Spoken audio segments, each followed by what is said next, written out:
in my youth, I felt like the only person that was into death metal, period, that I knew. Total like introvert at school, crack slipping kind of person. You know what I mean? So my growing up really came after high school, came with this whole thing. And my any strength in life is from this experience.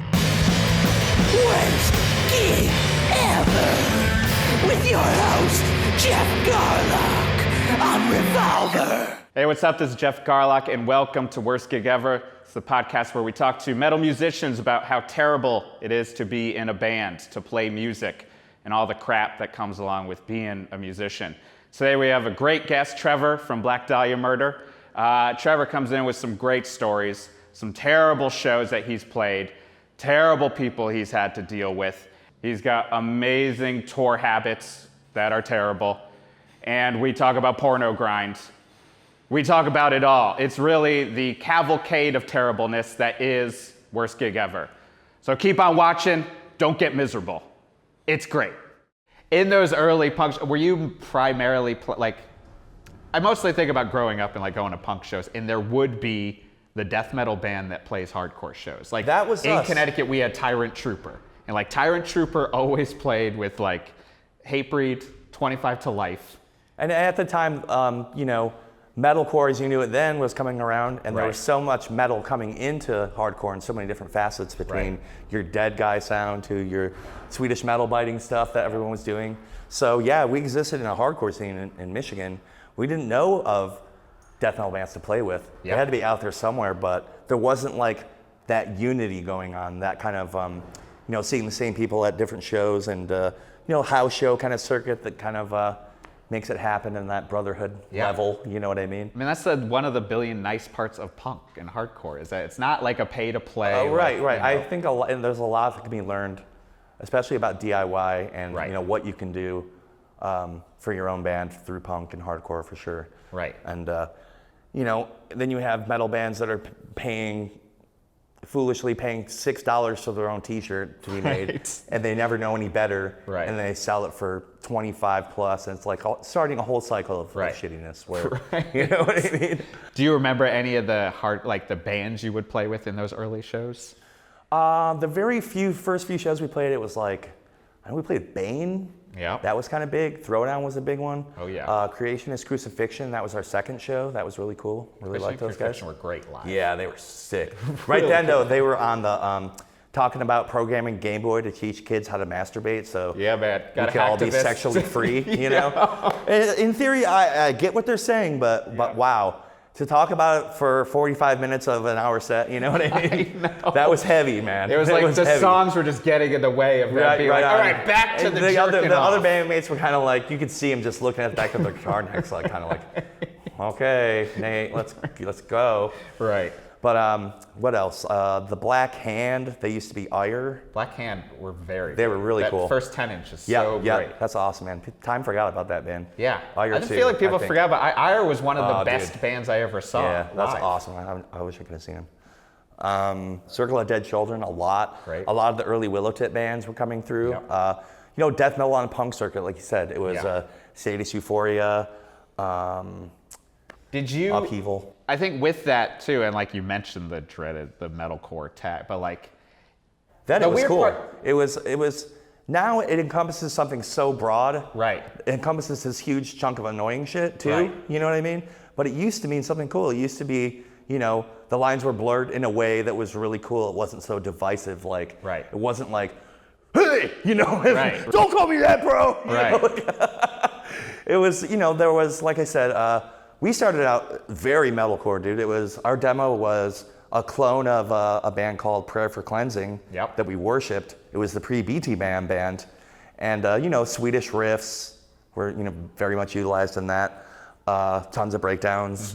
Undying was another big one that we liked a lot. Yeah, I mean, that's definitely where we cut our teeth. And if something lasted from that era, it was the intensity of the shows rubbed off on us, I think. Right. Trying to compete with bands that only played a few chords and were so lively. Sure. And seeing the mania of punk rock in action, of the fourth wall being broken down, where people can stage dive, crowd surf, sing into the mic. We brought that with us, you know what I mean? That's what I want every night for this band, So was there any point where you fought against it at all?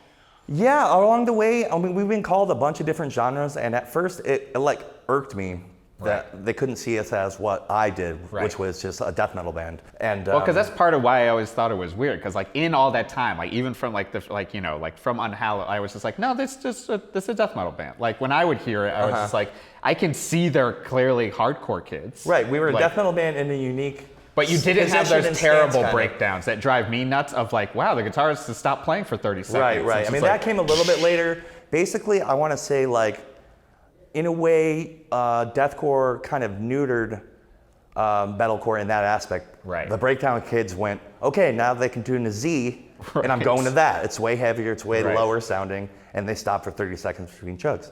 Yes. So in a way, there wasn't room for both to exist in that form, it seemed like, The kids like went with, with deathcore at the time. And then we were lumped in with that. But the end result is we're here, the band is doing very well. Yeah. And in the crowd, I see tons of walks of people from the underground, all different kinds. Right.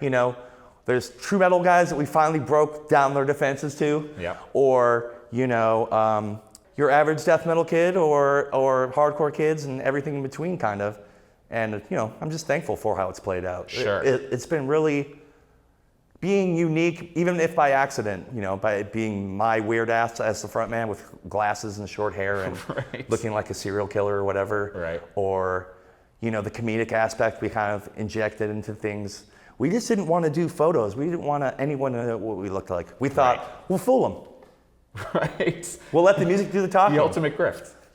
And to me, music does do the talking. That's the last word. You know what I mean? Like, what you are, that's what it is. That record that you made. All I can do is do what we do, and I enjoy the shit out of it. I enjoy the fans, so I'm thankful to be whatever they call it. Right. Heavy bark. I don't care. I think also like, you've been in this band since you were, when did you start? I'm the oldest in the band. Sure. I was probably 21 when we left on tour. The drummer was 18 at the time. He was the youngest.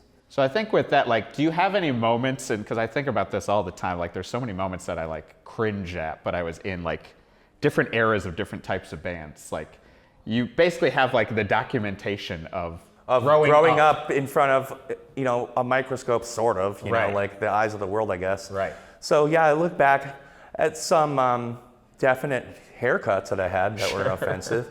The etiquette, really, when you were starting out, and we're going over our time slot as the second of four, and not understanding the magnitude of the wake of that, and thinking like, Tim Lambesis was an angry stepfather for like trying to straighten us out, like, what's he saying, man? Come on, we're just trying to do our thing, man. Come on.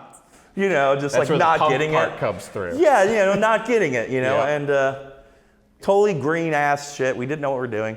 I remember there's a merch dude doing merch for Goat Whore. He used to play in Turmoil. Jamie Getz, explaining to me what a buyout was, because I didn't know what it was. He's like, it's $10. They're supposed to either give you food or compensate you for not giving you food. And I was just stunned. I was like, I can get a hot and ready? Twice? But it is because no one tells you that. You just end up like... Dude, there were so many bands that were cool to us, and I think they saw how nerdy and like, very passionate though that we were. Right. And I think they extended their hands to us in a lot of ways. And Goat Whore, Soylent Green were those bands. Ben being the front man at both of them, obviously. Definitely one of my heroes.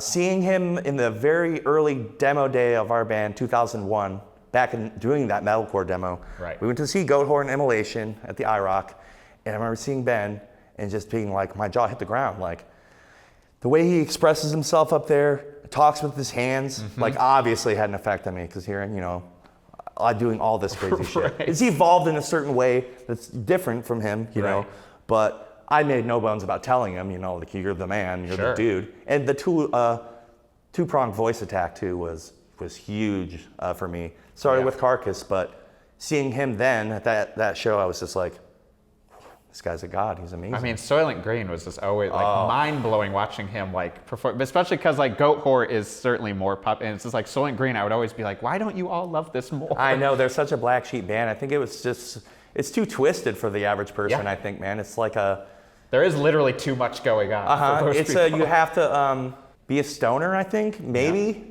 That does help. I think it has. 39-year-old straight edge man. I'm like, yes, bring me more genre jumping. Yeah. But yeah, no, I constantly was just like, oh, and part of it is because of that. Like, I was just like watching this man command the crowd. Well, he's intense. Always mind blowing. And also, when I learned from him, just seeing how he is with the scene and how he is with fans and how hardworking he is, like going through the two accidents, right? Having his stomach grafted to his heel, right. And recording the second Goat Whore in these like stock boots to like help him regrow his bones or whatever. Which is crazy. And like, you cannot fucking stop that guy. And he'll tour to the end. Right. And he'll smile the entire time. Yeah. He's so annoyingly positive. Like sometimes it's like, God, man, how do you do it? Stop doing it. How do you do it, man? So, like, I admire the shit out of that guy, and he knows it. I make no bones about it, man. Right. I love that dude. So, I thank him for taking us under their wing. Cannibal is another one. Yeah. We were very fortunate in that they liked us, wanted to take us out. Now it's coming up to the 8th tour with them now. Crazy. So, it only took me about 6 of them until I could look them in the eye. Right. Yeah. But, because, I mean, that was like, I'm sitting in my room staring at Butchered at Birth. Yeah. 13 years old, terrified out of my fucking mind by this shit. But I loved it. I couldn't turn away. And I remember seeing Ace Ventura Yep, with my yep. Normo friend who didn't know why I was so excited because Hammer's red faces. This is crap. What's wrong with you? And you're like, ah! All right, Pandora's you will go box this is open. path. Yeah. I will go this This path. is where the road forks for us. We my have made friend. this decision. Yes, I'll see you at lunch. Right. But that is the thing. Like, it's like, it is a weird, like, I have these moments all the time. Like, did you ever have moments in play music, tour, especially with metal, where you're just like, what am I doing? Like, where I've always had, like, I never stop having a love of metal. It seems to get stronger, but also have these moments. It's like, God damn, this is so dumb. Oh yeah, for sure, and especially being into the corners of the underground that I particularly love. Right. Brutal death metal, Sure. overly misogynist, Right. to a ridiculous level, embarrassingly misogynist. Yeah. You know what I mean? But I love it. Like Right. it's a part of me. Well, that is actually something I was thinking about, because I always liked, one of the reasons I remember On Unhallowed, like even the first record, being like, oh wow, he's doing like an interesting approach to lyrics where I was like, this is like personal hardcore lyrics through the undead. Like, and I was like, that's such a different way to take it on. Like, what a nice way to do that. I write fantasy for the most part. Right. But I do put myself in that way, and I try to make it personal in some way where you really can feel attached to the character or realize the personality of the character I'm trying to embody, And I love writing for the band. It's really fun for me. It's a really positive outlet for me. I love having a reputation to scare and disturb with some people that take the time to check it out. So I try to honor what I've done and try to do some head-turning stuff with each record, which is hard because times have changed. It's not 20 years ago. The world is desensitized to a Cannibal Corpse album cover. You know what I mean? The internet has turned the world to darkness. Right. And horrible people. Well, I think that's the thing. Like, it is true. Like, I was talking about that with my buddy the other day, and he was like an old hardcore kid, and I was like, we were both talking about how almost like you're mentioning that with especially slam metal bands and very underground death metal. Like, how do you deal with that? Especially now, with the political climate and the world, and where it's just in some way, all of a sudden I'm just like, oh man, all these things I used to embrace in an intellectual, it's transgressive. Even with not even just death metal sometimes, but with Italian gore movies. Right. Like where I was just like, oh yeah, politically it's like definitely questionable. Like the intro to Fucked with a Knife is so funny, but also how do I explain that to like my normal comedy friends? Yeah, for sure. Who are, railing against some of the same stuff being said in the mainstream media. I know, it's a difficult position to be in. And as politics get even more heated up on this kind of subject, it has me thinking more about it, definitely. But it's weird how death metal gets a buy in that way. It seems like, you know what I mean? Like, you're just so stuck in your own thing. They're not going to hurt anyone. They already said they wouldn't. They're pathetic. It's kind of like that, I guess. It's weird. It's just a hard, because I will have those moments. Like, I'll have them, especially with, super misogynistic slam metal, where I'm just like, but I like listening to these dumb slams. You know how many records I have with a pile of naked dead bodies on the front? Yeah. Primarily women. And I think that's like the other day, my I just had a kid. Yeah, so my wife was like, so are you going to take down what's going on with 4 Flies that? on Grey Velvet poster you have? I think it might freak him out. And the Halloween 3 masks in the Cannibal Corpse records, are we going to hide these? I think I was wearing a Eaten Back to Life shirt. You're like, are you going to wear this eventually? When the kid comes? Yeah. I was like, I don't know. But it is a hard, it's a back and forth I constantly have. Almost everything I like is problematic. Right. And now, how do I deal with that in a problematic world? Fourth graders are talking about coming everywhere. It's a different world now. They're everyone swears from moment one. It's it's over. Decency is over. Yeah.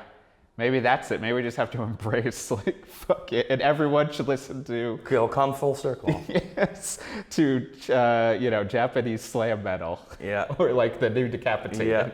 Ovarian despoilment. Yes, exactly. I mean, that is the weird hard part. It's so hard. Every once in a while, I'll have we've talked about I love Deathspell Omega. Mm-hmm. I'm amazing band. Musically so good. A smart, interesting take on religion. Reinvented black metal for the but new then, era, I'd say. The singer is just in some porno grind bands called Cream Face. That everything is just about ejaculating on a woman's face. Right. And I was like, okay, maybe it wasn't as smart as I thought. You could go to Obscene Extreme Festival and see every one of those bands on one bill, where every single band has pitch-shifted vocals. Oh boy. And people in the crowd have toilet seats around their heads and stuff, and plungers and inflatable dragons, and it's a good time. You go to the porn, you go to the porn grind fest. Bring your big black dildo and wave it around. I think that's always just been something I've had to reconcile anyways, is that not really liking a lot of the people around me anyways. Any sort of genre. It was the same as in hardcore shows. Same as in fucking screamo shows. Same as every corner has its own trappings, I think. Right. You know what I mean? Right. You just have to embrace it. At this point, going back to just bad shows, what takes it at this point to make it a bad show? It's usually equipment stuff now. Usually we can, go from the beginning to the end, sound like we're supposed to sound, if everything goes right in that regard. Guitars turning off, battery packs shorting out, little things like that. And the other ones are some of those conditions where you're playing in the third world or whatever, where you're up against a lot of odds as far as, the equipment you're renting. A lot of it's going to be janky. You're going to be assembling a drum kit out of 4 different colored no-name drum kits with no bottom heads. Sure. And the whole day is basically spent getting the equipment up to par right before doors, and then playing this kind of humiliating set on all this weird sounding shit. Yeah. And you have to just kind of grin and bear it through that kind of stuff. It's just par for the course, really. Bass over player there. is always trying to convince them that a 115 might not be enough for the whole show. Yeah, come on, guy. Oh, crate combo? And the shows just are on no time frame. They'll just run till you're going on at 1 and you get off at 2:30. How's that sound? That happened a little bit ago. That happens in Germany too, with the dance parties after. Oh yeah, that's where I don't need to go. Yeah, that's the other. I've been to those, dude. And all of a sudden, a faux party shows up and life got different. Oh, it doesn't matter what kind of party it was. We would go to it and, consume the beverages. Sure. For sure. What is your go-to bad food on? Ooh, man, that's hard to even pin one down because I'm on this insane tear ever since I was been born. My food pyramid is disgusting. Yeah. But And horror is no way to help out. Beef jerky's up there. Fast food is way up there. We just eat a lot of fast food. It's just, what's your go-to? It's for too fast convenient. Taco Bell's my fave. Yeah.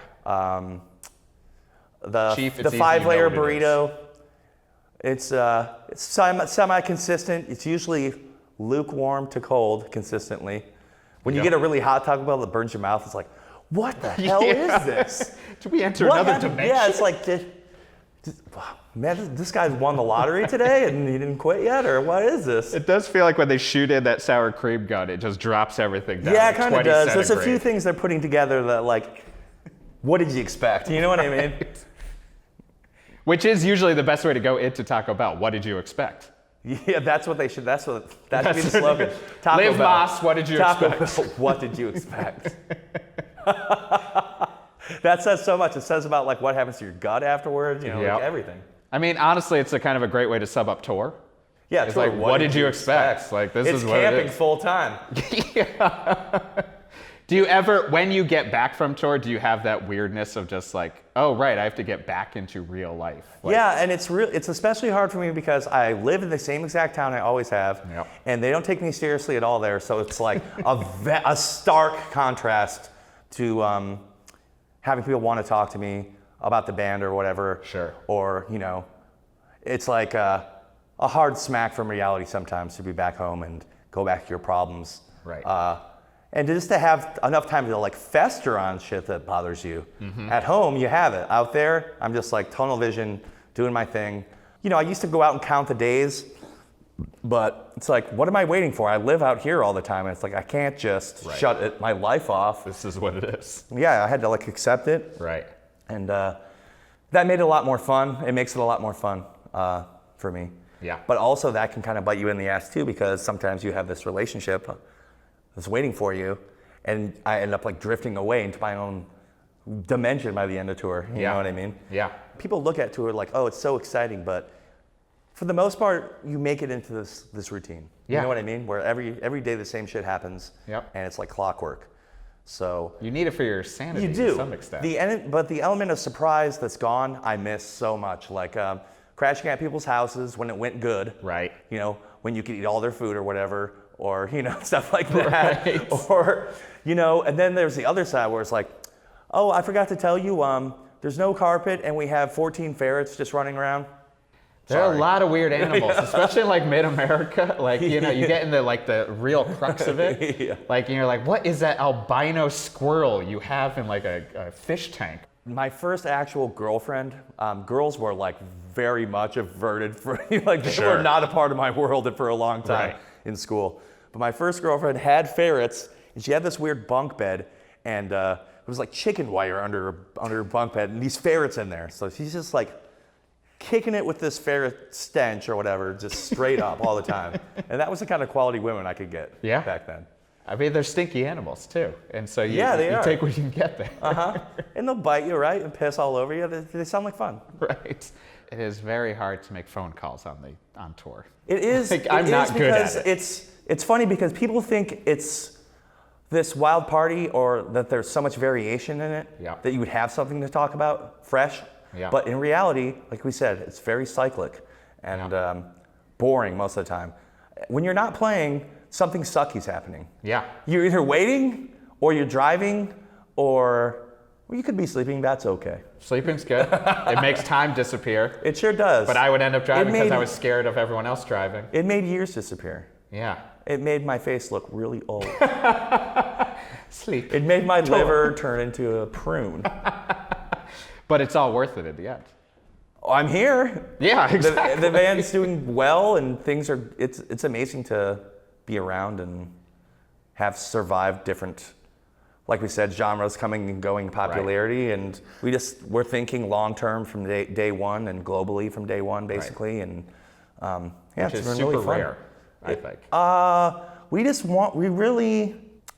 I came into the band, the biggest thing I brought, the first 2 out of 3 practices was that we were gonna make demos, get a recording done, and shop it, and like try to get on some kind of label, DIY or all the way up in the metal scene. and actually try to do something. Yeah. And, they seem to think, I just like lit a fire there with that. And then finally, the third time I came, I was more prepared. My voice was better. Right. Et cetera, et cetera. But I think that enthusiasm is why they had me come back the first couple times. But you need that enthusiasm. someone's got to shake you and make you think, oh, I can do this. Right. Why not? Just reach out and do it. Right. Just do it. Make it yourself and do it yourself. Get off your DIY freaking part. ass. Yeah. And do it. So that is another way that hardcore came in handy and punk rock came in handy for us, was that we knew you had to do it. And get in the van, when I read it, somehow I took it as, I have to do this, even though it's about being treated like shit, being spit on, hitting the head with a mug, being the weird hippie band that took the brunt of punk rock's overgrown jock thing that happened. You know what I mean? Yeah. So they had it so much worse, and they carved out the tour route that we all do. Yeah, basically. They were the starter. We are still doing Black Flag's tour. Right. And that's amazing. And that to me just said so much about, like, don't wait for anything to happen for yourself. Right. Fucking do it. Doesn't matter if you're trying to make a metal band get out there. Use those same tactics, man. Yeah.